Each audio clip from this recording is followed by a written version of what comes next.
quick background on the bill. A few months ago, a Conservative MP called Nadine Dorris proposed a bill in Parliament which was quite controversial. The bill proposed extra sex education classes given to 13 to 16-year-old girls with emphasis on abstinence and related matters. She argued that the bill would empower women against an over-sexualized society. She gave the example of society getting over-sexualized because their padded bikinis sold to 7-year-olds. She believes that this would be empowering because the girls need to be told how to say no to guys, and believe that many times sexualization is forced upon girls. And basically she wants to say how to say no to a persistent boyfriend. With that background, may I please invite Mr. Brinkley to open the case that stands in his name.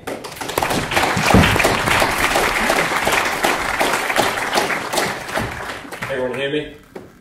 Good. Fantastic to be here. Great atmosphere. There are two things I believe that nearly everybody in this room believes tonight. We all believe in education. We believe that education for young people is a good thing. And in the majority, people believe in a degree of long-term intimacy. No matter who you are, whatever culture you're from, if you stand in front of a school year group and ask them how many young people want to get married one day, for example, most of them, nearly always, their hands will go up. Ask young people to call out what they think sex is for. Pleasure, fun, exercise, making babies. They'll even say it's for making money. But quite often, no one shouts out what I think is one of the most important reasons, for love. And let's face the facts. Currently, sex and relationship education in schools currently advises young people to use a condom every time they have sex. However, they don't tell them the full story about condoms. Let's face the facts. Who here thinks that condoms are 100% effective? Exactly. They're not. The condom failure rate is probably higher than you might think. Let's have a look at the facts. The manufacturer failure rate is between 1 and 2% when using a condom correctly and consistently. But we're all human and we all make mistakes, and we don't always have sex in laboratory conditions. And sometimes people use them in the wrong way. The user failure rate is actually 15% or 16%. And this is because most of the people using them are using them in the wrong way. So the problem comes with the user not using it in the right way. This information comes from the Family Planning Association. So what are some of the consequences if a condom fails? Research from different studies show that if 100 sexually active teenagers start out the year having sex using condoms, by the end of the year, approximately 16 of them will have fallen pregnant or got somebody pregnant. That's 16% or 1 in 6, just like rolling a dice. Did you know that in the UK we have the highest rate of teenage pregnancy in the whole of Western Europe? That's a serious statistic that is relevant to guys as much as girls. If a girl is carrying a baby and she decides to have that baby, then the father may have to responsibly provide for that child financially until he or she is about 18 years of age. Let's look at STIs. STIs are a big issue for our young people today, but then again, sometimes they're not always given the facts in school. There are over 30 types of STIs. Does anybody know the two most common? Chlamydia. Yes? Gonorrhea. Chlamydia is one, not gonorrhea. Herpes. Somebody said it. Herpes. No, it's HPV. HPV is a That virus. is herpes. That is herpes. Okay. If you say so. HPV is a virus, and you can treat the symptoms, but you can't cure it because it's a virus. HPV causes genital warts and cervical cancer. There are over 100 different strains of HPV, and some with high-risk strains like genital warts, and some with no symptoms at all. The high-risk strains are actually responsible for over 99% of cervical cancer cases. The most common way of catching HPV is through just skin-to-skin contact in the genital area. The evidence shows that condoms have little protection from HPV. And then there's chlamydia. Chlamydia is the biggest cause of infertility in both men and women.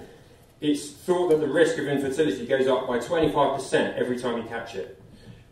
If you have chlamydia, there are no symptoms in 85% of women and 40% of men. You might not even know that you have it. With chlamydia, the condom only provides 60% protection, and that's just the best estimate. Nobody really knows the true statistic. The NHS website states that one way of catching chlamydia is also just with skin-to-skin contact in the genital area. We must face up to the reality that if boys and girls are having sex, whether it's pregnancy or disease, if they are sexually active, they are taking a risk. We tend to think that taking risks is fun, but the consequences of these risks are real. The effects could be that if you pass on an STI to any future sexual partner, you could potentially put yourself at risk from ever having children. There is a way to be 100% free from complicated life of STIs and pregnancy if you choose to wait to have sex. Firstly, let's just quickly look at the biological side. There is a chemical released in the brain of girls called oxytocin when they have sex. This hormone is released when breastfeeding a baby. It creates feelings of affection and warmth, the love hormone. This can cause terrific pain and loss when a relationship breaks down. Obviously, it creates a huge, strong bond with one long-term male partner, and so keeps a marriage together and also into old age. Men have similar hormones, but of slightly different mixtures. A lot of young people today say that they've regretted and actually damaged their self-esteem by having sex so young, and it's not hard to see why. There's so much pressure to have sex in our culture. It's easy to feel used when it seems like people want you just for your body and not just you for being you. There's another area surrounding sex that none of us can avoid, the emotional consequences. This is the reality. Many people have sexual partners before they decide to get married or to be in a long-term relationship. Breaking up is tough. It can be really tough if there's been a sexual relationship. The breaking of the emotional attachment can cause a lot of pain, and it can almost feel like you've left a piece of yourself with that person. If you have sex with lots of different people, your ability to create an emotional attachment gets weaker and weaker. But making sex a purely physical thing affects you in ways you might not even realise at the time. Bad experiences with sexual partners can lead to feelings of distrust and low self-esteem, which can be carried into future relationships.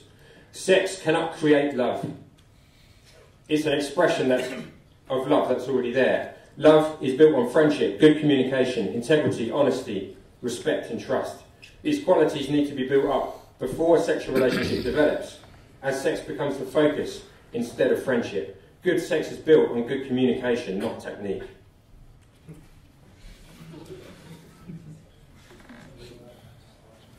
Let me just share with you a story of a girl aged 24. We'll call her Stacey, it's a true story. Stacey recently shared with a friend of mine that she had over 30 sexual partners. She stated having sex. She started having sex when a boy at school came up to her bedroom whilst her friends were downstairs. He told her that he was going to have sex with her, and she didn't really resist.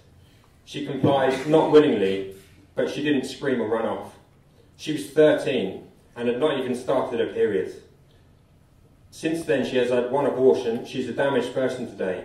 She can't focus, she's unreliable, confused, unable to make even simple decisions, unable to form close relationships. As we know, sex sells, and we buy into it. The truth is something else altogether. Certain organisations like Dove, the hand cream company, made a campaign called the Campaign for Real Beauty. And a few years ago they did a recent survey on thousands of 16-year-old girls up and down the country. And 96% of these said that they weren't happy with the way they looked. 96%. And in the same survey on 12-year-old girls, 84% that they didn't like what they saw when they looked in the mirror. And do you know what they said when they were asked why? Because I don't look like the girls in the magazines. How sick is that? Girls need relational education about themselves and about others. If you're just going to be with one person, that emotional attachment is going to be really strong. Contrary to common speculation, actually, everybody isn't having sex. The majority of under 16-year-olds have not had sex. It's not compulsory, and there's no harm in saying no. A lot of people have sex because they think they need it. They think that they need it to live. You know, we need food, we need water, we need air. Sex isn't actually on that list. We're not animals, and we've all seen those yappy dogs that look like giant rats. When they're on heat, it's a nightmare. They'll hump anything. They'll be humping the chair, your leg, the neighbour's cat. No, they wouldn't. We can choose whether or not to have sex. It's a decision we make. And you can't say, I couldn't help it. You don't just fall on top of someone. And nobody ever died from not having sex. You'll never see a gravestone anywhere that says Frank died because he didn't get any. Science lessons like biology and social sciences don't meet the real needs of our generation. What they need but won't ask for because they don't know how to is relational education, how to form healthy relationships. Strong relationships are formed firstly by having good communication, and alongside that you need to be genuine and also trust. Sex should be there to complete the relationship, a symptom of a healthy relationship, not the cause of one. No one can guarantee a perfect marriage or a long-term relationship with someone, but like we said earlier, most people do hope to get married one day and to be in a long-term relationship. I don't just want to have a short-term fling with anyone. Let's not limit the next generation of our country to a series of shallow short-term intimacy, Saturday one-night stands, but let's lead them to a place of deep relational intimacy. That is safe from the factual statistics of STIs, emotional hurts, grief, and the effect of short-term decisions. Let's at least educate our girls.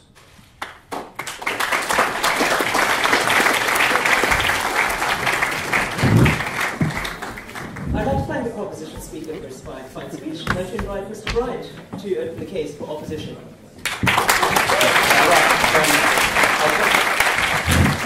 It's difficult to judge this microphone. I don't want to sound as if I'm shouting at you, but I have quite a loud. Is that about right? Yeah. Fine. I'm a Labour MP, but don't hold that against me. Or I'm an MP, don't hold that against me. Nadine Dorries, who you will doubtless have heard of late, brought forward this bill in Parliament, and as we heard just now, that it was all meant to be about how society was far too sexualised and so on. And now she's in the jungle in a programme which shows women, mostly, I'm not an expert on this, but very beautiful women, in bikinis showering, and sometimes less than bikinis. There seems to be an element of hypocrisy, if you don't mind me saying so. Nadine, obviously I'd say that to you if you ever turned up back in Parliament, but did you actually get on with doing your job? But it's slightly odd that we've got an all-male panel here that is going to discuss whether we should have abstinence education for girls. That just seems a little bit the wrong way around.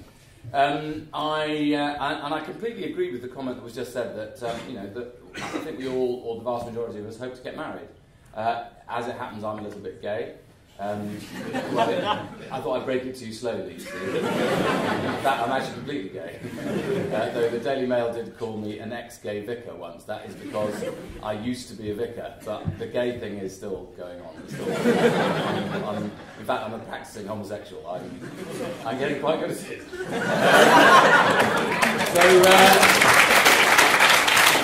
And I'm delighted, and one of the things I'm proud about being a Labour MP is that actually we introduced civil partnerships, so that, because when I was a child I never thought I would be able to enter a legally recognised relationship. I still want to complete that piece of legislation so that we have full marriage equality, so that gays and straights can get married. So I hope that we will be able to say that yes, every young person will be able to aspire to get married one day, but at the moment they can't. Some people can only aspire to a civil partnership. Now, where I completely agree is that I think there is a real problem. No, I should say one other thing. I've run a campaign about the level of teenage pregnancy because it's been very high in my constituency, and I'll explain why I think there's a problem there. But I was interviewed 3-4 years ago by ITV Wales, and they'd come to do a pre-recorded interview about this report I produced on how I thought that we could cut the numbers of teenage pregnancies in the UK. And the interviewer, his first question was, so tell us about the problem. I told him about the problem. And then he said, and what causes teenage pregnancy? And I said, well, I'm not an expert, but I think it's something to do with shagging. Whereupon we both collapsed into laughter, and none of the rest of the interview was used. But I think there's a really important point here, which is that it's not just that we have the highest level of teenage pregnancy in Western Europe. We have a 5 times higher level in the UK than in Holland, 3 times what it is in Germany, and twice what it is in France. And when I look at the difference between this country and those countries, it's the difference in the sex and relationship education in school. Because actually what we do in this country is we do sex education. That's all. You get taught how, I've never sure how this is useful, but we get taught how to roll a condom onto a cucumber. And we get taught about sexually transmitted infections. Those are the only, and HIV. Those are the only things that you, by law, have to be taught in sex education in schools, which is why every single report that has been done in recent years in the UK, in England and in Wales and in Scotland has said that sex and relationship education in schools is abysmal. I mean, it just isn't good enough. And actually, it makes far more sense if you want to make sure that you... And why is teenage pregnancy a problem? Because, first of all, the children that are born to teenage mums tend to have more medical problems in their early years. Secondly, because the mums will probably not end up completing their education or going on into work. Thirdly, because if it's a girl that's born, she is far more likely to end up being a teenage mum herself. And fourthly, because what it does is it perpetuates poverty through the generations. So you get, if you look at the map of high levels of teenage pregnancy in this country, it is exactly the same as the map of deprivation and poverty in this country. So as a socialist, I want to see everybody have a decent and proper start in life, and I think that that means you've got to be able to tackle the number of teenage pregnancies. But I think the best way of doing that is by improving the sex and relationship education in this country. Now, it was referred to earlier that most schools, largely because of the STI infection problem that we have in the United Kingdom, which is quite dramatic, their sex education relies purely and simply on condoms, because that's seen as a barrier not only to pregnancy but also to infection, and it is obviously to some forms of STI, and in particular HIV and AIDS. But I want to say, actually, the real problem about condoms is you may have a very good intention to use a condom at 6 o'clock in the evening when you're completely and utterly sober on a Friday, but when it gets to 11:30 at night and you're completely and utterly blotto, the condoms don't work very well, or at least men using condoms don't work very well. Unfortunately, other parts of their brain and their body do work, but the actual process of using a condom doesn't work very well. And that's why I've long argued that we should do what every other country in Europe does, which is argue that if you are going to have sex, you need to make sure you're not having risky sex, and that you use what is a system that's known as double Dutch, which is basically condom and some other form of contraception, normally the pill. Now, my problem with abstinence is that abstinence is also a very good idea at 6 o'clock in the evening when you're completely and utterly sober and you're in your clear mind. But it doesn't work so well when you get to 11:30. My problem with only providing education to girls is that I think that this has to be, I mean, again, I'm not an expert, but I just think that most sex in this country happens between boys and girls. So if you want girls to abstain, you've also got to get boys to abstain. And yes, it is right to say it will be better in this country if people's first sexual experience wasn't at 13 or 14 and was delayed, and the vast majority of people who had an opportunity, who were able to delay their first sexual experience, were able to have a more enjoyable first sexual experience, and also took fewer risks and therefore put themselves in fewer dangers. But the best way of ensuring that is actually making sure that young people have a sense of their own self-worth, so that it's not just some kind of negative thing that's inside their head, it's a positive thing about how they value themselves, because they're not going to think, oh, I'm just being frigid if I say no.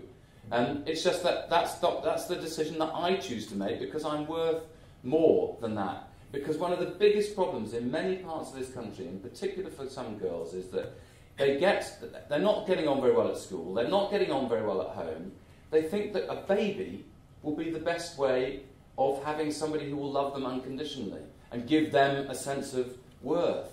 And that's why sometimes once they've had their first baby and it gets to 2 years old, they may be 17 by this stage, then they decide to have a second baby because they still want that warm feeling of self-worth that comes from the unconditional love of a baby, but doesn't come from a grotty, grumpy 2-year-old.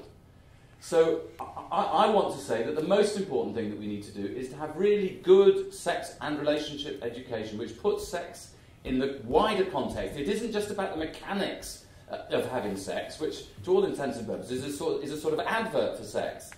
Far more important is to have proper sex and relationship education, so that when people have their first sexual experience, or their last sexual experience, it's something that is enjoyable, that is valuable, that is genuinely intimate, that can enhance a relationship rather than destroy a relationship, that isn't violent, that isn't risky, and all the rest of it. I mean, that's basically my point. Abstinence programs, which have been run in the United States of America, don't work. They simply don't work as a means of cutting teenage pregnancy. The only difference between countries that have low rates of teenage pregnancy and high ones is that the ones with the low rates are the countries that do sex and relationship education properly. And in the end, I just always prefer people to have the knowledge rather than run away from the knowledge. And I think that the abstinence campaign that's been run by Nadine and by some others is really just a way of trying to prevent people from having knowledge about how to take control of their own lives and their own bodies. Thanks very much.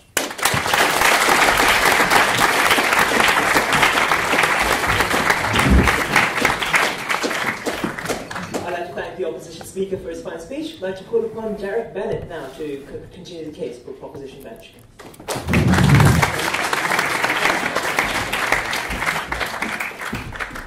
Good evening. Right, the situation we have today, quite liberalised sexual situation, is probably my fault. I have to apologise, it's all my fault. I am somebody born in 1947, in a few weeks' time I'll be taking my pension, 65 years old, and as the baby boomer generation, we got hit the 60s, I turned 13 and 61, and we went berserk, we went mad. We had a whale of a time, hippie chicks all over the place, there was free love, there's an old saying, if you remember the 60s, you weren't there. You were having too good a time. So we did change things in the 60s drastically. And on Sunday, I was reading Christopher Booker in the Telegraph. And he is a chap who was one of the first editors of Private Eye magazine, which broke a lot of taboos. And he also wrote, like a script writer and for the programme called That Was the Week That Was. If you haven't heard of it, it was quite an eye-opener at the time. It broke a lot, again, it broke a mould, and it sort of, the stuffy, the old-fashioned sort of people that ran the country, it sort of really tore into them, and it changed a lot of things. But a lot of us, as we got older and more mature, we look at things and we think, well, were we actually right? Did we get it right? And Christopher Booker on Sunday, if you look him up on the Telegraph blog website, and you find his article from Sunday, if it's there, he's more saying that really he's sort of not right too. Now, this topic isn't one of my strongest points, and I wasn't really planning to come here tonight, but unfortunately when Sanya-Jeet said she couldn't make it, she'd mix up with dates. And I got thrust into this. I thought, well, I better start taking a look at what this is all about. And the first thing I did, I found Nadine Dorries' speech in Parliament when she presented her bill, the Abstinence Bill, to Parliament. And I watched it all this afternoon and to see what she was saying. And when I was seeing it, I understood a lot of what she was saying, and not all of it is really about adult sex or people of more mature years, say people your age or a bit older, that sort of reached, an age where you can make sensible decisions and think for yourselves more. A lot of it was about how you teach young children, even children aged 7, about sex. And really, the problem is, I think, we're teaching children too young about sex. When I was 7, it wasn't an issue, and in fact, people my age, again, we didn't really have sex education. We soon found out about it once we started getting older, without having all the sex education. And in many ways, there were certain taboos because girls realised that they could get pregnant, and in the early in the 60s, 50s, 60s, any young lady that got pregnant, there was quite a stigma attached to it, and very often they were sent away or they had to have their babies adopted if they did. And you know, these people, but the attitudes have changed so drastically now, and it's almost as if girls, the young girls, have to have sex. I think Nadine Norris mentioned in the talk that a girl of 18 who said she was still a virgin, everybody would say, well, what's wrong with you? And there's nothing wrong. Sex should be love, really. I met my wife in '69, and we got married in 1973, which is going to celebrate our 40th wedding anniversary next year. And we've had a loving relationship. It's love, not sex. This is the difference. And the problem is, sex has almost become like an entertainment these days. You see it on TV everywhere. We've gone too far. In the old days, when they didn't talk about sex, they talked about making love. These days, they just talk about having sex. These are the differences. And I think the sexualisation of young children is something which I think is quite worrying, because you see young children wearing provocative clothes, you see them being taught in schools, things that really they're not mature enough to cope with. And I think they should be left to enjoy their innocent years, and then as they get older and start to get into their teens, that's when they should be started to talk about it. And really, girls of 13, 14, 15 having sex are far too young. In fact, it's illegal anyway. And young pregnancies can often ruin young lives. It's, you know, a girl who might have a good career in front of her suddenly finds she's got to look after a baby and things like that, because pressure, there's so much pressure there. So what I'm saying is remove the pressure. Now, I agree with Chris Bryant on the one issue where he actually picked up on Nadine Dorris's bill. And to me, my thought today was Nadine Dorris's bill is actually sexist, because as Chris Bryant pointed out, this is all about young girls. It was aimed at teaching young girls abstinence. Well, it takes two to tango, as they say. So us chaps are responsible as well. And I was taught and brought up to respect women. You treat women with care, and you behave like a gentleman in front of women. And really, that doesn't seem to get taught these days. And young men just seem to see a lot of women and girls as sex objects rather than actually somebody that they can care for, they can love, and have a good one-to-one relationship with. Again, this needs to be taught to young men to have respect for women. And if a woman says no, she doesn't want to make love, then they should respect that. These are all things. So I would have abstinence classes, if you're going to do this, sort of when teenagers, you know, children of sort of 12, 13, once they get to that sort of age, that's the time to start teaching them the morals of love making, and you know, how, not just about condoms and preventing getting diseases and things like this, but actually teaching them that sex is more than just sex. It is a relationship, it's love, and this is what it should be about. I've got a 3-minute sign there, but I think really I've said as much as I want to say at the moment, so I'll sit down now.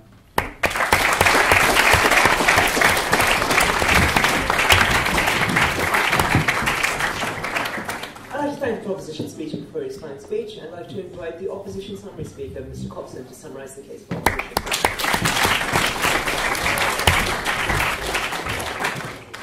Thanks very much. I want to start by asking what it is that we really want sex and relationships education in our schools to achieve. And I'm going to tell you what I think that we probably all want it to achieve.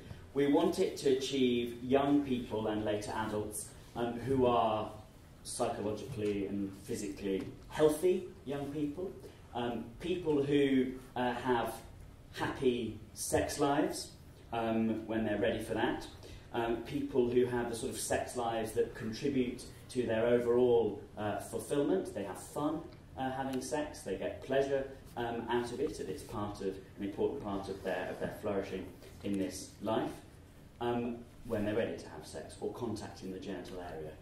as the first speaker referred to it. I think that would look good on a T-shirt. Not the best chat-up line, though, probably. If that's what we want to produce, happy, healthy young people and adults who are confident in their own sexual existence, then I think we also want to be pragmatic and look at the evidence that will tell us how best to achieve those outcomes. And I think at the same time, the assumption I have is that when we're doing any sorts of education, we shouldn't be lying to children. And by lying, I include omitting facts or aspects of reality that don't fit in with our own preconceptions or preferences. Sex is obviously an extremely important part of life, and the onset, the advent of sexual maturity and sex drive is a powerful moment, a formative moment in almost every human being's life.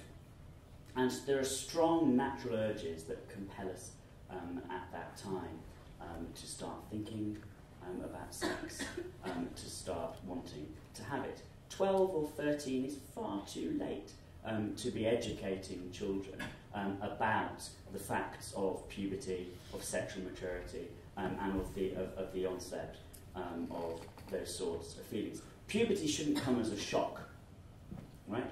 When puberty is on the horizon, and sometimes quite some time before it's on the horizon, all the evidence from international studies of sex and relationship education around the world is that when you learn about it in good time, you're more able, both psychologically and in your choices, to deal with it. So that's my first point, is that what abstinence education omits is early teaching of young children about, for example, the approach of puberty.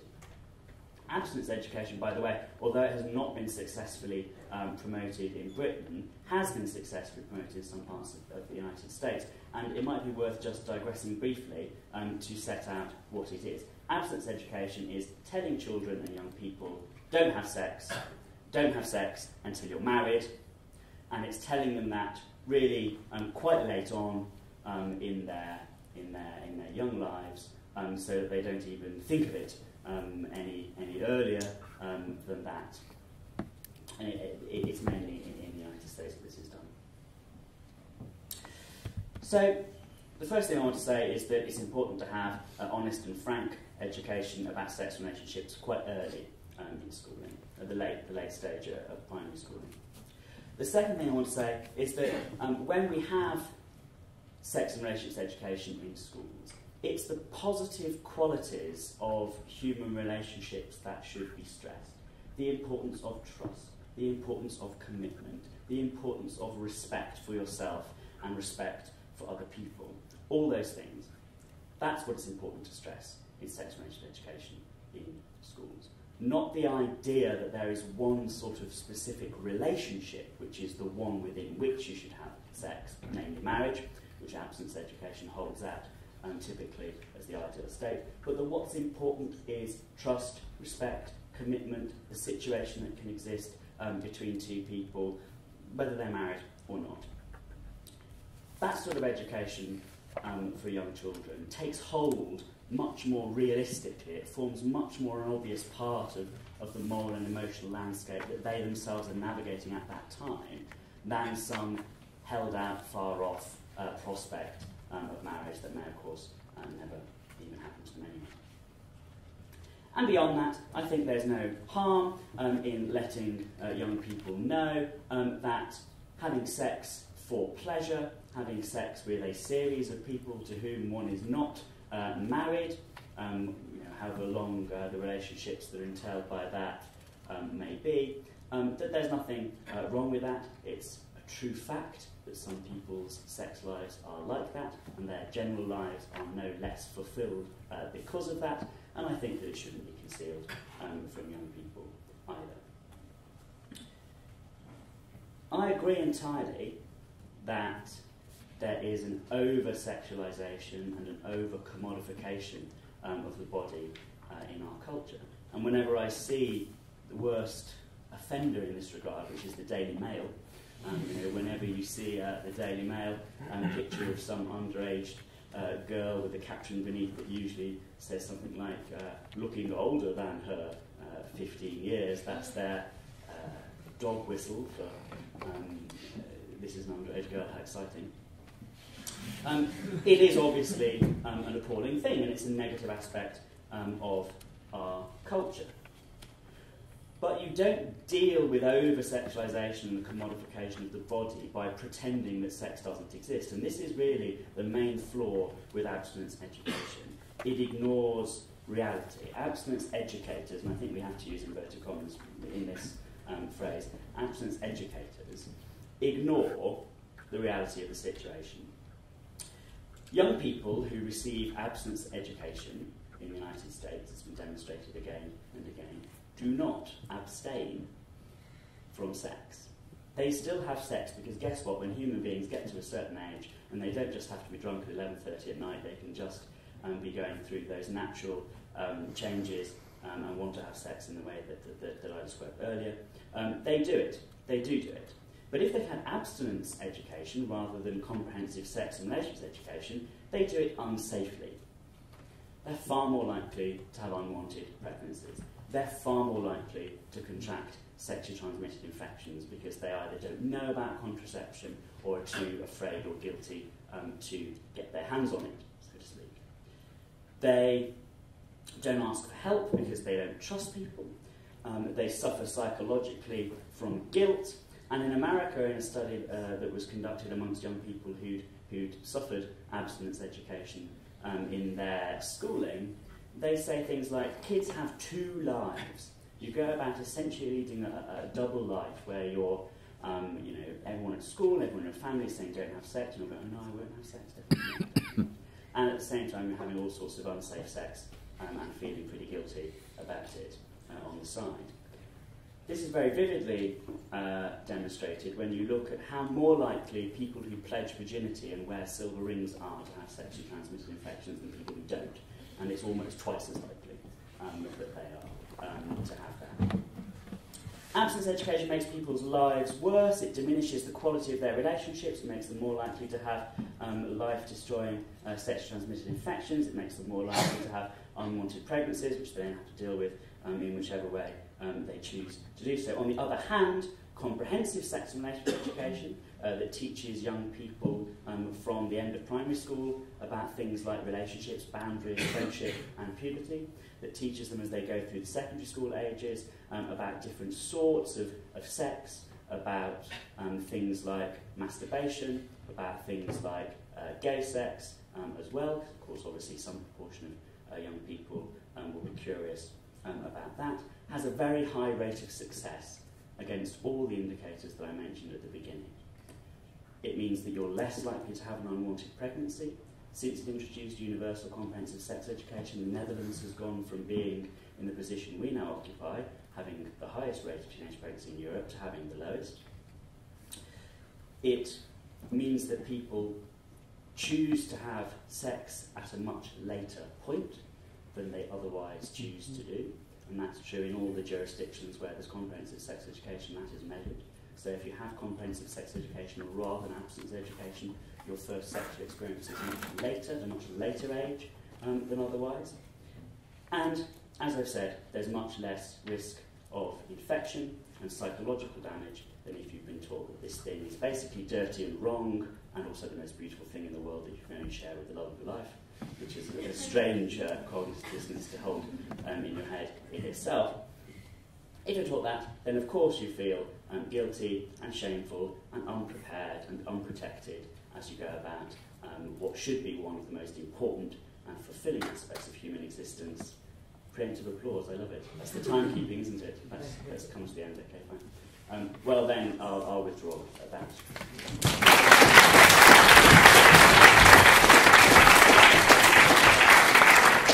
Okay, so thank you very much for that speech, Mr. Copson. So now we're moving on to the second stage of this debate, which is the question and answer session.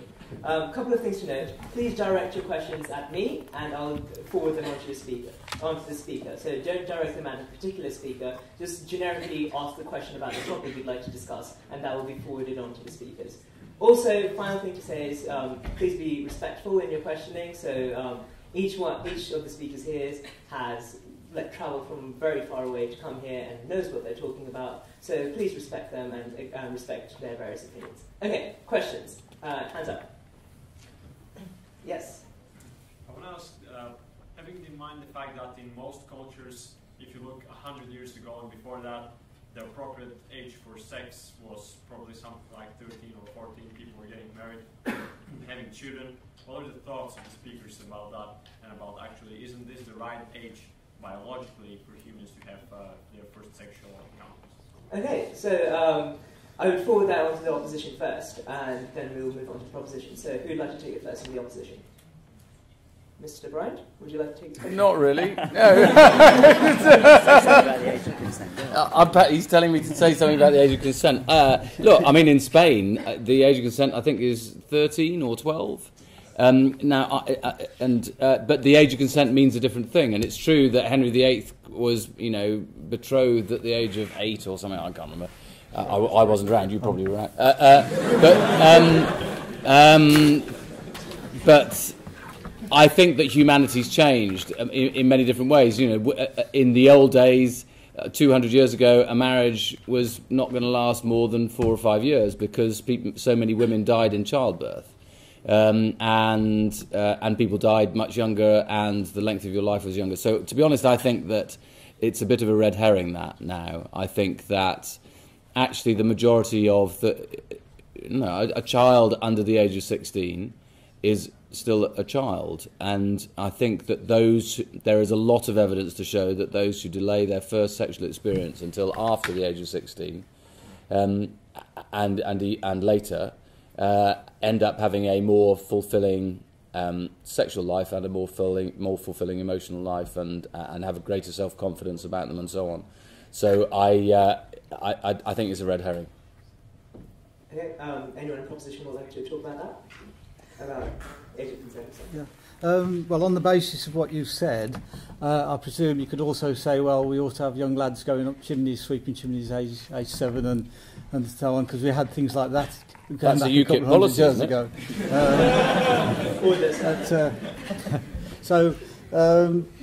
I think, I know there are some cultures where actually they do have marriages quite young, but I don't think they expect to consume the marriage at that sort of age.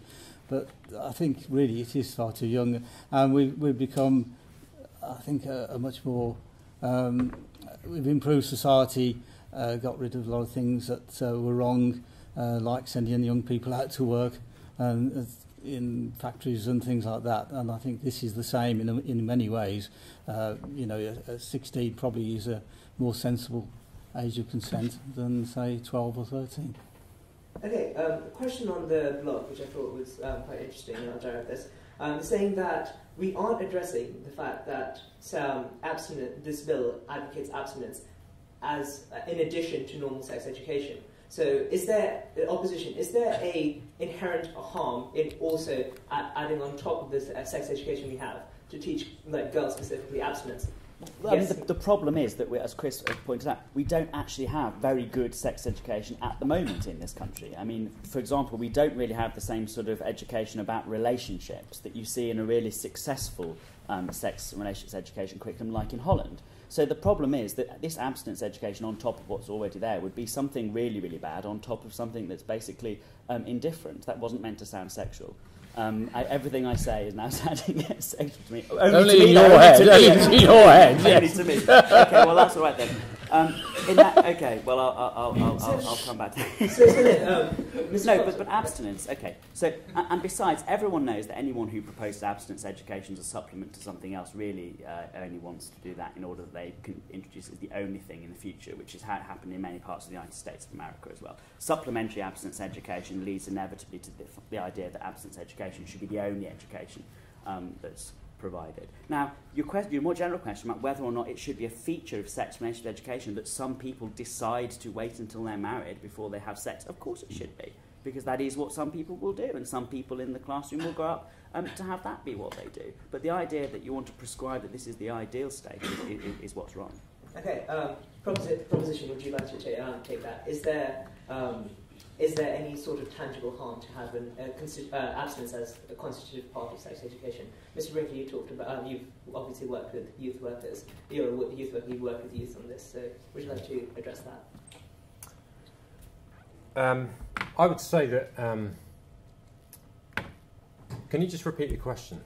Okay, so the question was, no one's addressing the fact that abstinence education is on top of the others' education about contraception, safe sex, etc. Now, is there a tangible, what's the tangible benefit of having abstinence education as a part of it, or is there, as proposition of claim, some sort of harm attached to the very fact that you're adding an abstinence,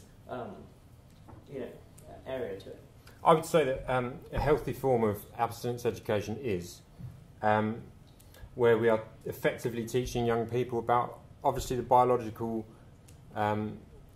what happens biologically in a sexual relationship, but also putting that sexual relationship within the context of a healthy relationship. And I think we are too focused in our culture. It's interesting, I know this is another question, but you talked about culture. Because I think that in our culture we do focus too much on sex as a separate entity, and I think that is an emotional division. My heart and Challenge Team UK, our heart is to see sex put in the right place in a relationship. And I would say in terms of education, the current kind of status of education, I would say is very, very lax in terms of socially working out actually what young people need to learn about relationships. You see, back in the 1950s, families had secure backgrounds and there were a lot less divorces. Parents would teach young people, perhaps without even realising it, about healthy relationships. And in our culture, I think we do lose that. And one of the reasons that I think that we do need a shift in our the way that we teach young people to abstain is that they need to understand what are the primary values and the primary elements in a relationship that make up a self and a healthy relationship. Does that make any sense whatsoever? Let's move on to other questions. Yes, the gentleman who speaks there. Yes. It seems that fundamentally both sides want the same thing: lower incidence of teen pregnancies, less sexually transmitted diseases, and so on. And both sides have offered two different conceptions of sex education. The nice thing about them is that we can test them. They're testable hypotheses. And we know which countries perform better and which countries perform worse. So my question is, why don't we just adopt whatever policy is most effective at achieving our mutually shared objectives? Okay, so why don't we... So, Mr. Bryant, you talked about Holland, you talked about Germany, you talked about France in your speech. Would you like to take that question first, please? Well, he just agreed with me. And can I just say one other thing, which is, I'm guessing, but I think that's two international students here at the university. I think it's it's nothing to do with this, but it's an amazing mistake that the government is doing at the moment, that making it more difficult for international students to come to the UK, whether they have sex or not. Mr. Bryant, you talked in your speech about how the poverty graph is also linked with higher teen pregnancies. Yeah. Now, is it the case that it's the sex education that in Holland, France, or Germany that's causing the lower rates of teen pregnancy, or is there higher rate of social mobility the one that's causing? No, it's not. I mean, it is directly causally related, rather than just correlated to the proper sex and relationship education, and you can see that because Britain has not done anything about sex and education in this country for the last 25 years, apart from in some local authorities where they've tried to improve it and they've tried to work closely between all the different agencies involved, because you're right to say that you don't just get messages about sex and relationships from school, you also get them from what the local health service is saying, from what your friends say. One of my biggest worries is that many young girls in this country get to their first period without knowing about puberty and understanding about sex. That is a complete and utter mistake. And every time I read the Daily Mail, I don't, but But in fact, if we could ban the Daily Mail, that would probably be quite good for the mental health of the nation. But every time I read a campaign in the Daily Mail which is trying to say how iniquitous it is that we even think about primary school kids having sex and relationship education, I just want to say to them, we have left it too late in this country so frequently that, apart from anything else, kids end up being abused. Okay. And one horrible, horrible statistic. A child in care, a girl in care, is 6 times more likely to end up having a baby before the age of 16. Now, there's an enormous problem about children in care in this country, but that adds to this whole thing about whether it's about self-worth that we should be teaching, or whether we should be... my worry is that abstinence ends up being about the opposite of self-worth. It ends up being about self-hatred. Okay, a proposition. Why does abstinence essentially boost the self-esteem? Because one of the great opposition contentions here is the fact that abstinence lowers people's self-esteem and lowers their essentially everything that Mr. Bryant was talking about in his speech. So anyone in our proposition like to take that? I'll take it. Yeah. Can you just repeat the question? Sure. So why does abstinence boost your self-esteem and self-worth? Or does abstinence education reduce your self-esteem and self-worth? I think from a point of view of self-respect, young girls lack self-respect. And to know if you're a young girl and guys are chasing you for sex, and you hold your hand up and you say, no, I'm not going to just have sex with any willy-nilly person, there's an element of self-respect, because the relationship it's not just about emotional pleasure, it's about a sense of commitment in there. So I would say that firstly. I would also say to the way that you act sexually is something that is quite intricate in the way that you are planning your life. If your lifestyle can be based around your sexual behaviour. To show real strength. I mean, anybody can have sex and it doesn't take any special training. And also to enjoy relationships with the opposite sex without having that sense of emotional pressure. If you are choosing to abstain from sex, for example, until you're married, and all your friends know that, in our culture, for young people, it does make a big difference in their friendships, because their friendships are based on trust and honesty and respect, and it's not just about sex, which for a lot of guys in our culture, there's this as soon as you talk about sex or the possibility of sex, their motive for that relationship completely changes context. And I feel that is that is a reality. And also the fact identifying that love is more than just a sexual feeling. I think that is a really mature thing for a young person to learn. But how do you respond to the evidence in the United States that people who do receive abstinence education still have sex but have unprotected, unsafe sex and are more likely to get pregnant in an unwanted way? Because that is evidence that demonstrates the opposite of what you said. And there doesn't need to be any evidence that demonstrates that abstinence education is effective. So you're saying that there's evidence that in the US there's evidence that the people that practice abstinence... People who are taught abstinence education as their sex education in schools. Yeah. Yeah. Have sex. Have sex. Yes, and yeah. they get high rates of sex. Well, then obviously... and they're more likely to have sex than people who don't receive abstinence education. Well, what I would say to that is that actually, I mean, the title of the motion, this House would make abstinence classes mandatory for girls. I think that is a very ambiguous title, isn't it?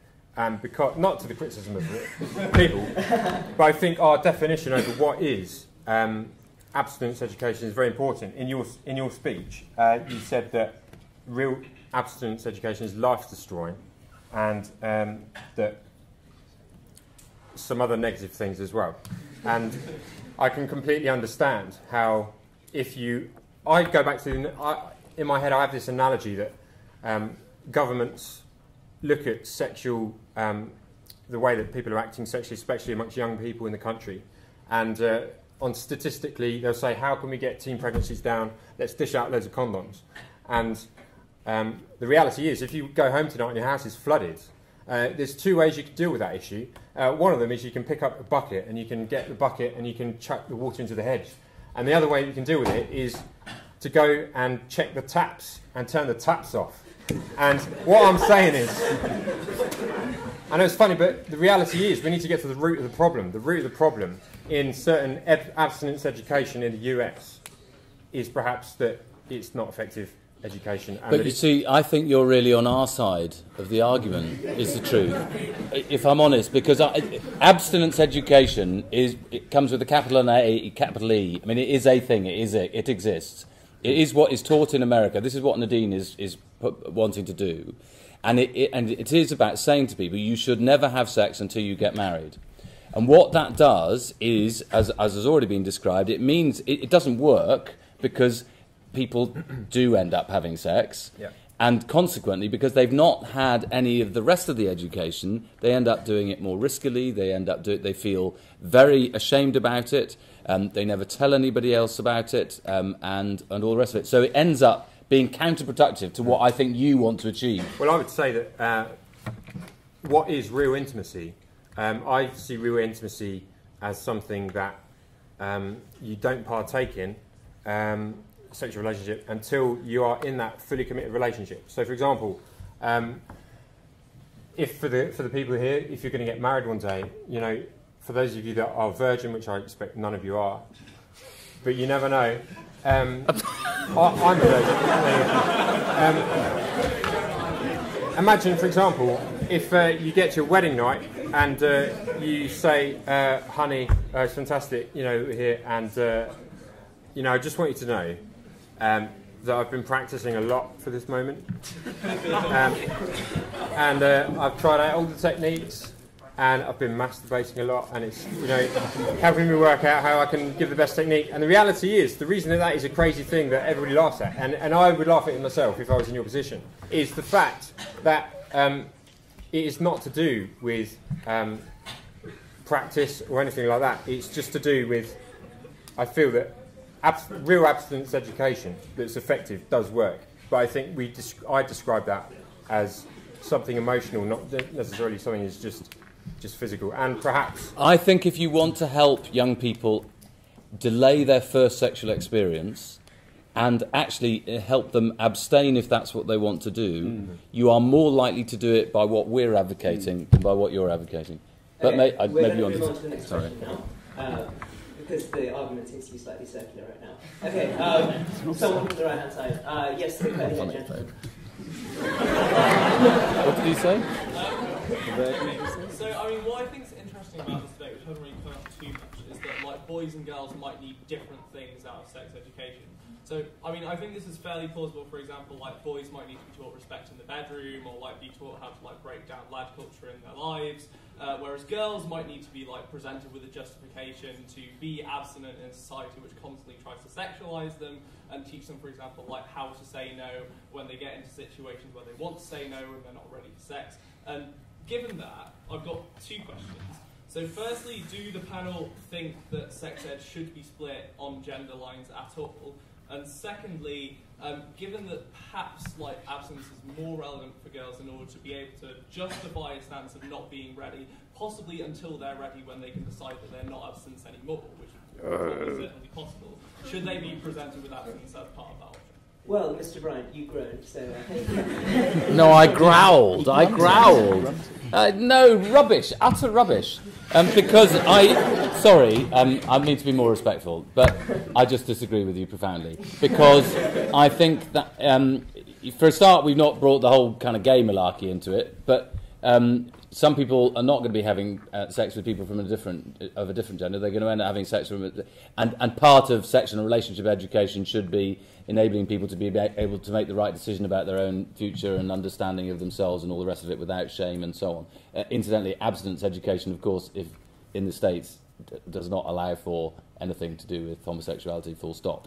But I also disagree. It may be that in teaching you might want to have separate sessions, girls and boys, because girls and boys might feel more able to talk about individual things if they've got a teacher who actually knows is confident about leading this kind of education, which we don't often have. I remember it was our science teacher who quite clearly was a virgin at the age of 57, who told us all about sex, and he told us all how we had to bounce up and down on top of each other, and then a baby would happen, and somebody said, "How long do you bounce up and down?" And he said, "Well, what do you mean?" He said, "Well, how long do you bounce up and down?" And so you just actually need to have teachers who know who want to do this kind of education, are trained in doing it. And no, I don't think there's a big difference in the end, because abstinence or wanting to delay your first sexual experience or being able to say no is just as important for a boy as it is for a girl. Yeah. And in fact, I don't know any evidence in the UK, but in the United States, boys are more likely to feel peer pressure to have had sex than girls are. So I think the premise of your question might not be true either. It may very, very well be the other way around. Okay. I'll take you later, Charlie. I'm taking one from outside. She might abstain. I abstain. Yes, gentlemen over there. Given that education is supposed to be a reciprocal idea in the sense that you teach someone and then they develop their own ideas on something, doesn't abstinence actually, how can it be called abstinence education when you're telling someone exactly what is right, when your emphasis seems to be on the development of the individual, which contrarily is developed by their own views by being given other information from both sides? Okay, Ms. Brinkley, would you like to take that first? Yeah, I would say that there's a lot in effective abstinence education that young people do relate to. Could you give us some examples in terms of Yeah. what would the young people relate? For example, young people understand the pressures of sexual relationships. They emotionally understand the way that it affects your self-esteem, and there's lots of other things as well. You know, physically, the changes that go on, and also, let's not mention STIs. And I think that young people do relate to those pressures. But that still happens even when that's as the opposition said, that even happens when you've been taught that, because the whole point is that an individual is allowed to make their own decisions, and I don't think it's right that you sort of force something upon people.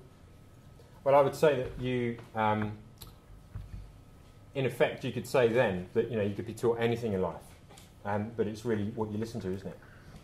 I think this goes on to a question maybe in opposition, which would be, given that there is a lot of pressure for people to have sex at a young age, surely having an education system which does tell them it's okay not to abstain, it's okay to say no, and it's okay to be celibate until you're married or something, even just telling someone that could be something that's beneficial. Absolutely, good sex and relationships education should say it's okay to wait if you want to have sex. But that's a different thing from saying you must wait to have sex until you are married. And that's what abstinence education is. I'd add another thing, which is you don't have to have sex to be a valid human being. I mean, actually, at the age of, I'm 50, you don't have to have sex at the age of 50 to be a valid human being or to be a happy human being. You can... some people choose to be celibate. Some people end up being celibate just because they haven't got a partner or whatever. And that doesn't mean that or for medical reasons or whatever, it doesn't mean that you are destroyed and completely invalid. And I think that's a really important part. It's, again, why I'm a bit obsessed with the male, but why I get very angry with the hypocrisy of the male is that they make some of these sort of arguments, and yet the Daily Mail website, the whole of the right column, is basically yes, well, I have right, but the whole of the right column is basically soft porn. It is women with scantily clad breasts and men with big chests and no shirts on. I look at it a lot. But there's a hypocrisy there, is what I'm saying. And actually, you don't have to have a humdinger of a sex life to be a decent and a valuable human being. And that is one of the problems with abstinence education, is that it actually contributes to, in many senses, the sort of the fetishization of sex per se, of saying, this is something, only in marriage, and it sort of feeds into this culture. But it also, and this is a separate point, but equally negative, it also tells children something that isn't true, which is, that everyone will find their satisfaction in marriage, with regular sex in marriage. Many people won't. Many people will find their satisfaction only from themselves. Well, not many, maybe, but some people certainly will. Many people will find their satisfaction in a succession of partners. As I said, many people will find their satisfaction in all range of ways. It's a denial of the reality of the diversity of human beings' sexual existences. And I think that's Mr. Bennett, you talked a bit about this in your speech earlier. You said that sex is best when in marriage, etc. So would you like to counter that claim that people should be free and abstinence education hinders the fact that allow them to be free? I think not. Well, I said marriage, but in many ways it's a loving relationship. So it doesn't have to be marriage if a couple want to live together for various reasons. Why does it have to be a loving marriage? Because obviously sex at the end of the day will probably produce children, and children grow up in a better in a loving environment with parents, and good parents will probably actually teach the children, and they'll learn from the parents that a good relationship is worth a lot, and how to and the parents really. We've talked a lot about sort of the state and education system teaching children about sex. Nobody's actually mentioned anything about parents. I did. But parents need to, it's important really for the parents, if any, more important I think in many ways, for the parents to teach about sex and.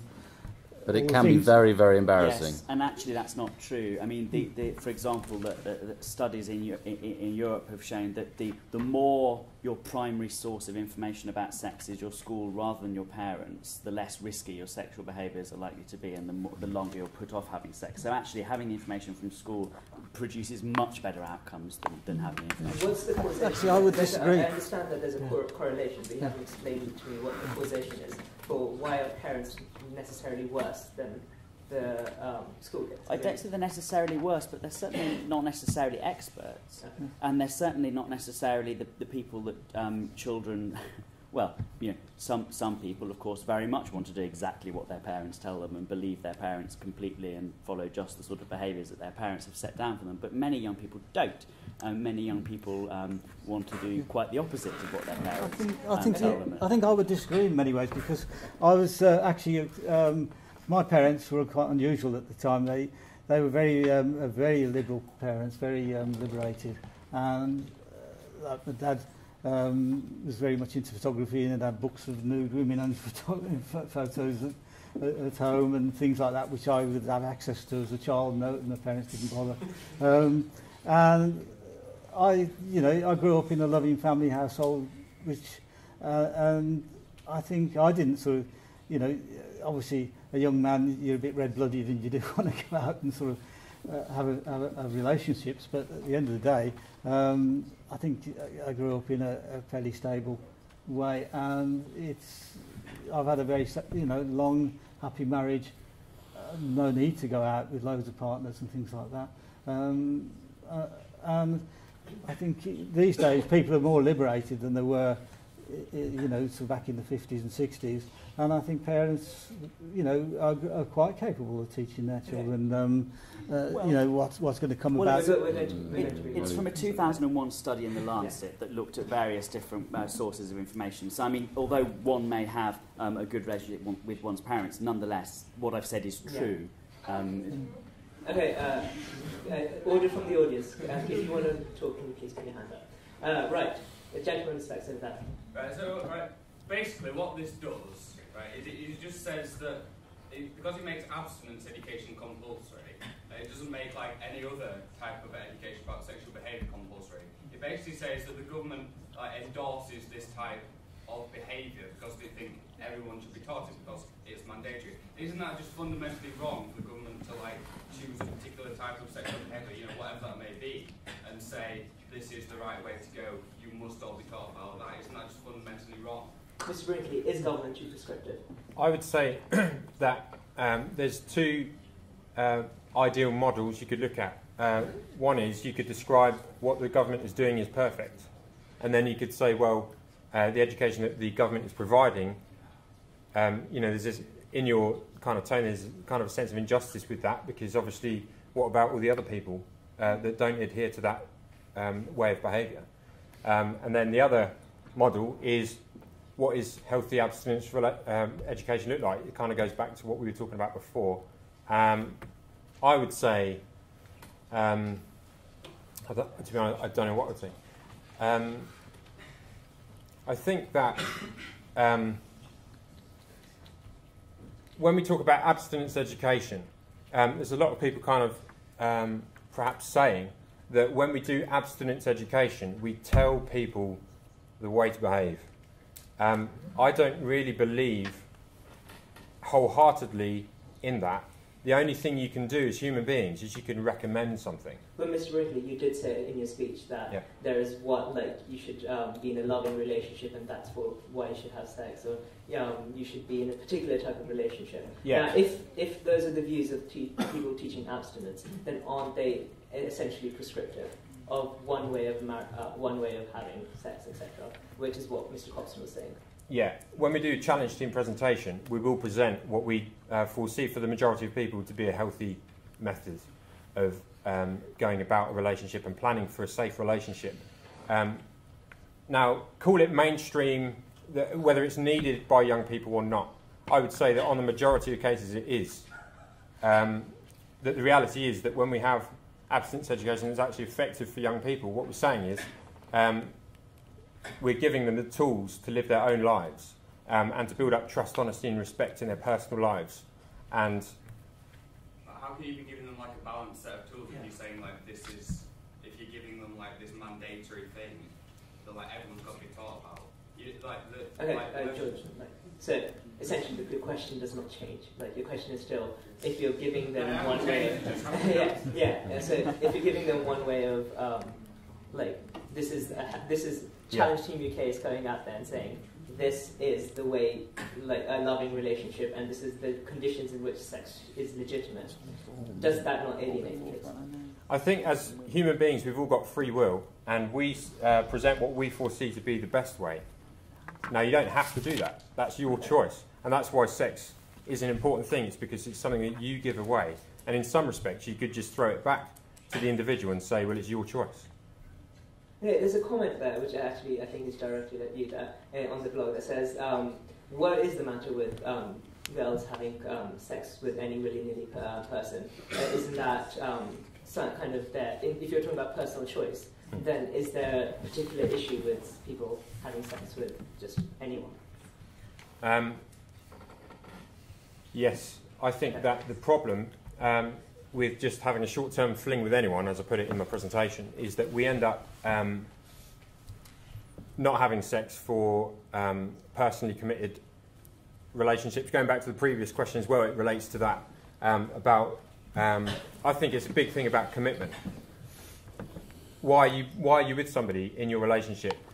I foresee that sex is the most effective place for it. Is a place where, as human beings, we can express ourselves sexually. We're not just taking off our clothes; we're bearing our heart, and we're opening up the opportunity to be hurt and vulnerable with someone, and to do that in an openly kind of free way, where we're not putting any boundaries around our hurts. I feel that we need to teach young girls to not be promiscuous, for example, and to have a sense of self-respect, because everybody at the end of the day, young people in their relationship, young people all up and down the country will say that they do want to be in a long-term relationship. And there are things that young people can do today that can harm that sense of intimacy for the longevity throughout their life. Okay. Biologically. We're going to have two more questions and then we're going to wrap up. Because, can they be from women? Because nearly everybody who's said anything has been a man. Okay. Yeah. So, women, questions? Yes? Okay, so this is, I don't know if it relates to it, but let's say all your intervention methods don't work and a girl gets pregnant and she's a teenage girl, she has a pregnancy. What would you then prescribe or suggest to stop her another child? Would you suggest abstinence or additional education? Where would you go with that? So, sorry, is the question if someone gets... Would you advocate, like... For single mothers? Yeah, like okay. after they've had... Yeah. Okay, so proposition, what would you advocate if a single mother has already had a child, and after that, is abstinence fine, or is that once you've had that, then it's fine to do whatever you like? Mr. Brinkley, would you like to take that? Yeah. I wouldn't say that sex and if you've had a baby, for example, that doesn't mean that you no longer have the ability to have a relationship, does it?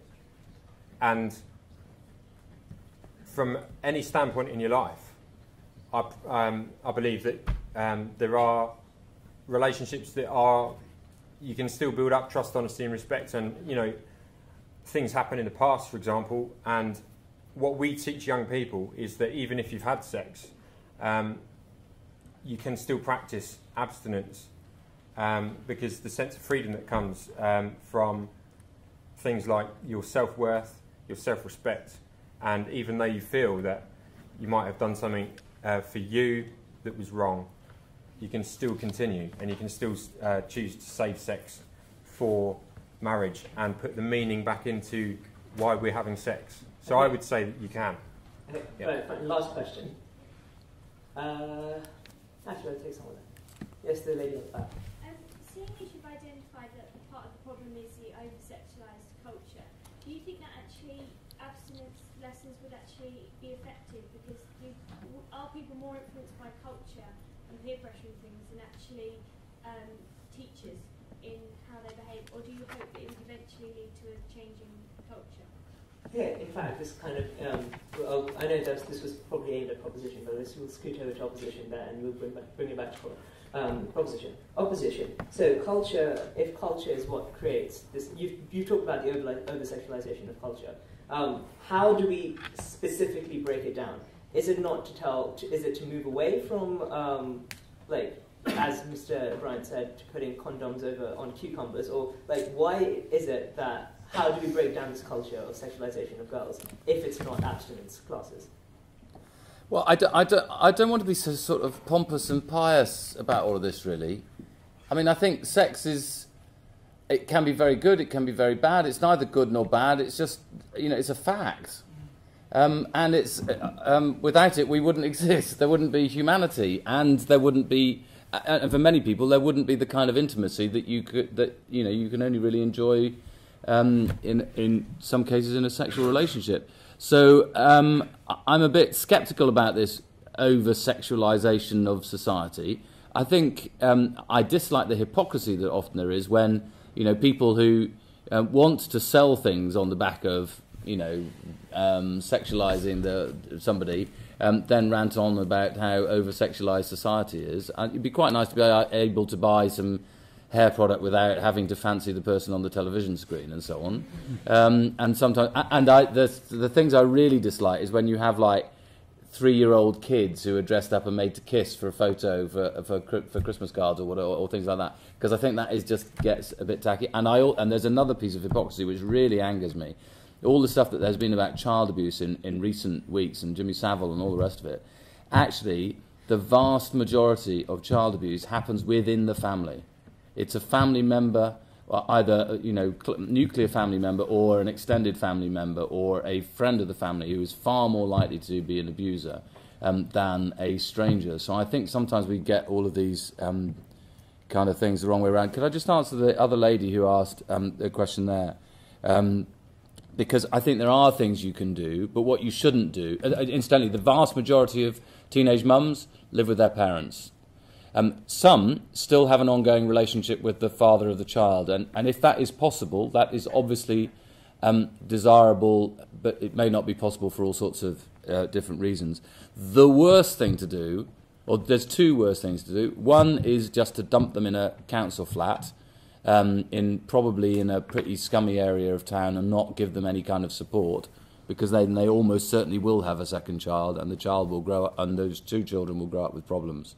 But the other worst thing you could do is let them stop their education, because the really important thing is for them to have self-worth through education, so that they then can have an opposition to stand on their own 2 feet. Okay, proposition. Anyone want to comment I think teaching abstention in, say, a reasonable way, not sort of instructing people that have to abstain, but just teaching them the benefits of abstention is probably, I think in my way I look at it now, is probably damage limitation. Because, as Chris Bryant has mentioned, you look at the Daily Mail website, you've got all the articles one side, and then there's all these glamour shots on the other side.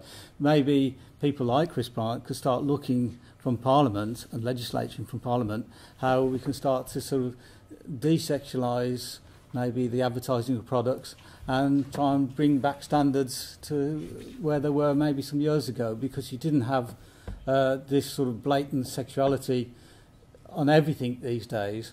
And obviously, you know, you've got this almost expectation that we have to have sex at an early age, or we have to have sex if there's something wrong if you haven't. And because of the actual, you know, TV, newspaper advertising, there's this sort of constantly in your face sex. And maybe if legislation could say try and tone it down and moderate it. But I really don't want to go back to that world of the 1950s and 60s where there was hypocrisy and there was, you know, you as you yourself referred to, you know, the girl who got pregnant was hounded out of her own home. She had to hand over a child for adoption, and you know, nobody was allowed to be gay, and if you were handed out to society and all of that. I much prefer the world that we live in today than that world.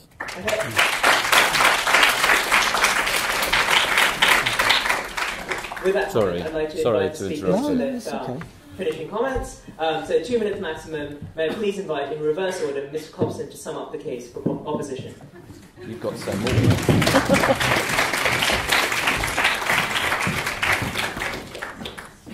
Well, in most areas of life, we usually think that judgment and discernment and ability and skill comes with experience.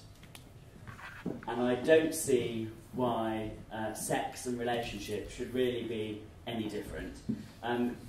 Given that, isn't it obviously more difficult to decide if I am happy and fulfilled and loved and in a secure relationship if I have never had any experience of those things up until this one and only moment that's meant to be the perfect one that lasts forever? I think very obviously it is.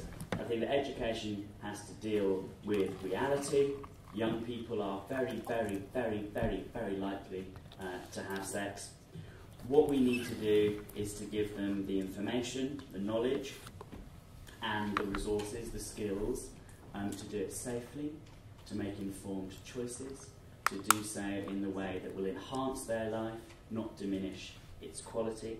The World Health Organization, all the studies of abstinence education in the United States, the National Children's Bureau in this country, all the research evidence from the Netherlands, study after study from foundation after foundation have shown that young people are happier, healthier, more likely to make choices they are pleased with and content with after the event if they have comprehensive sex and relationships education, and if they have abstinence education, they are not. Their lives are worse, their health outcomes are poorer, their relationships are more fragile, they themselves are psychologically more damaged. It seems pretty obvious the way that you should vote and decide if you're faced with emotion like the one in front of you this evening. And I'm not even going to engage with the idea that girls should have it and boys shouldn't, because that's just so monstrous and arbitrary as to be completely beneath the contempt of anyone to do it.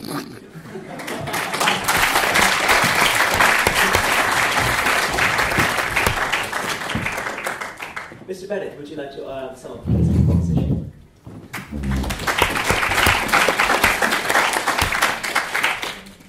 As the old fart on the panel, I think I have to say we did it differently in my day. I bet you didn't. As I mentioned earlier, when I grew up in the 60s, early 60s as a teenager, abstinence and things like that just wasn't taught, it was just expected. You didn't really need abstinence lessons because you met girls or girls met boys, and you just knew that basically, you know, sex was something that everybody else did. You didn't do, right? You know, you not until you actually maybe when you were a bit older and you were a bit wiser and you were in a long-term relationship with somebody. In those days, that was like that. So, although the 60s sort of they've got a reputation for being a bit of a wild time. In many cases, people were, ordinary decent people had jobs and careers to build, and it wasn't effective. I think, as I've mentioned earlier, this sort of over-sexualisation of society has become almost as if, you have to do it. And I think, to a degree, maybe as well as teaching people about sex and things like that, and contraception and so on, abstinence could be taught in a moderate way. I wouldn't say it's got to be sort of people told that they've got to be abstain and they've got to wait till they're married, because sometimes people do get into loving relationships in the later teens and things like that, and maybe once they've been going together for some time, then they can look at sort of possible sexual relationship. But I think a certain amount of abstinence is probably not bad, and it helps to create security, I think, within the relationship, and hopefully stop a lot of the unplanned pregnancies. Yeah.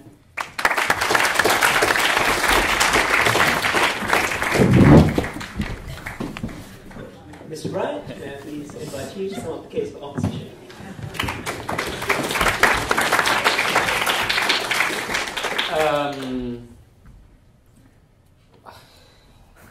Some monk in the 2nd century, whose name I can't remember, he said, he probably said it in Greek or something, but I only know it in English, which is, he said that there are 2 rivers you cannot dam up. The first is sexuality and the other is spirituality. Now, we're not talking about spirituality today, but I think it's true about sexuality. If you try to dam it up, the water just goes round the side. So I think abstinence is a fundamentally flawed it's not education, it's exactly the opposite of education. It's lecturing, it's a form of proselytising, if you like. So what I've been trying to do for years now is I've been trying to push the government to adopt, to make sure that there is proper sexual relationship education in every single school in the country, and that people shouldn't be able to be withdrawn from that education. It should be an essential part of the education. We very nearly got it in the education bill just before the general election in 2010. It's the one thing that Michael Gove insisted should be taken out of the bill before the 2010 general election. I'm determined to make that man put it into statutory legislation, so if you could all vote with us, and if you could all join the Labour Party. No, but seriously, I just think this is something that needs to be won in the end. It's a battle. It's a long battle, but I think in the end most people know what's right.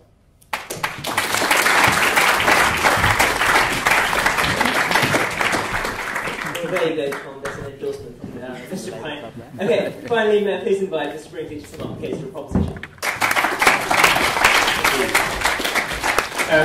I'm interested as to the reason why it is that in our questioning, nobody asks a question about emotional bonds and the issues of heartbreaks that do go on in relationships when there are breakups, especially when there's been a sexual relationship.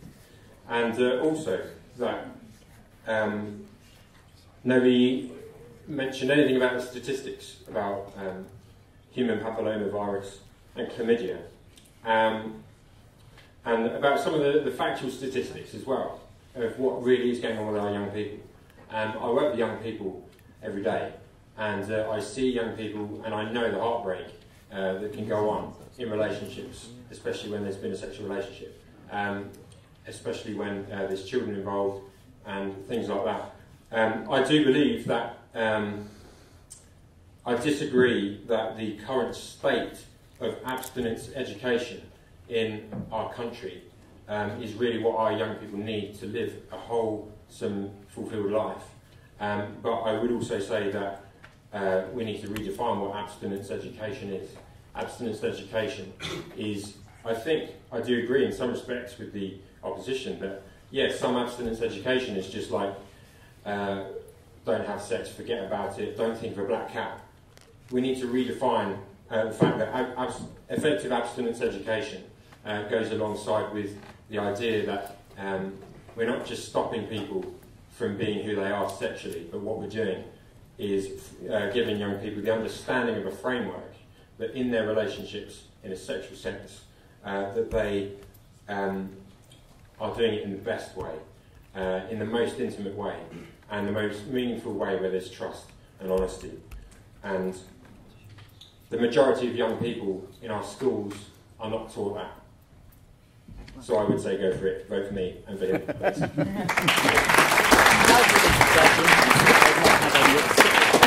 Final votes, and then speakers will have to leave. So we're going to have a vote, and then the vote results will be posted on Facebook tomorrow. Also, before we do that, can we please have a round of applause for all of the speakers? Thank you very much. Really appreciate it. And finally, can we please also have a round of applause for the organising committee for spending all their time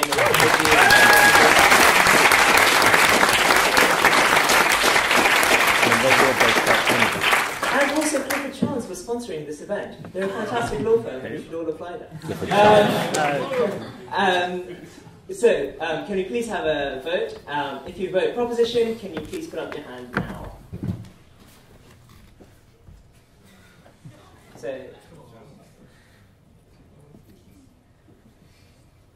Okay, and if you vote opposition, can you please put up your hand now? Close.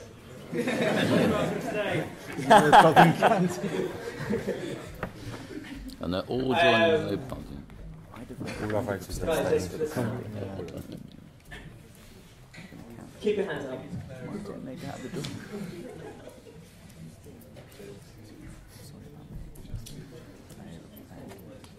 It's fine. You actually knew something. I haven't done it. Put your hands down now.